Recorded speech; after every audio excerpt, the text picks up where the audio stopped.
12 ربیع الاول کا دن، جس کا انتظار ہمیں محرم اور صفر گزرنے کے بعد سے شروع ہو جاتا ہے۔ تو 12 ربیع الاول کے دن ہمارا شہر کیسے پیچھے رہ سکتا ہے بارش کی تیاریوں میں؟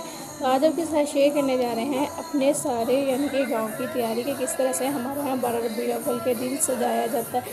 تو آپ ویڈیو کو لازمی مکمل دیکھیے گا اور ویڈیو کو لائک کر دیں اور چینل کو سبسکرائب کر دیں۔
جو شہیدوں کی گرمی سے ہر مسلم جاگے گا، پاک وطن سے دیکھ لے ہر دشمن بھاگے گا، لکھیں گے